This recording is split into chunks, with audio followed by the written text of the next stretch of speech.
In 2007, Seattle detectives ramped up their investigation into the murder of Joe Tarricone, whose buried remains were found next to a house on Canyon Road. They discovered a connection between two of the home's former residents, Geraldine Hess and her daughter, Renee Curtis. They also learned that Geraldine's adopted son, Nick, had a murderous past. When I learned that Nick had been convicted of manslaughter in Alaska, I immediately requested a copy of their case file from that investigation.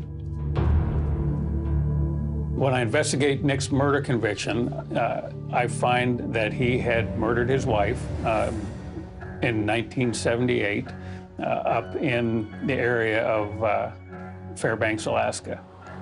While they were driving back to Anchorage, he pulled off the road into a kind of a gravel pit area.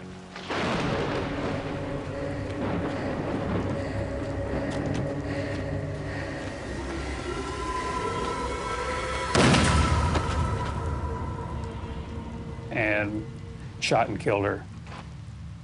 She was shot at a distance in the back of the head and then shot at close range on the left side of her head. In March of 2008, Nicholas Notaro was arrested and charged with first-degree murder.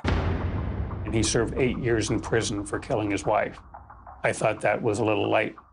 But back in the 70s, there was a lot of people being murdered up in Alaska, and that if somebody was willing to take a deal, they gave it to him. And that's how Nick got lucky on that case. After serving his 8-year sentence, Nick Notaro was released on parole. He moved from Alaska to Washington State, where instead of turning over a new leaf, he found himself the target of another murder investigation.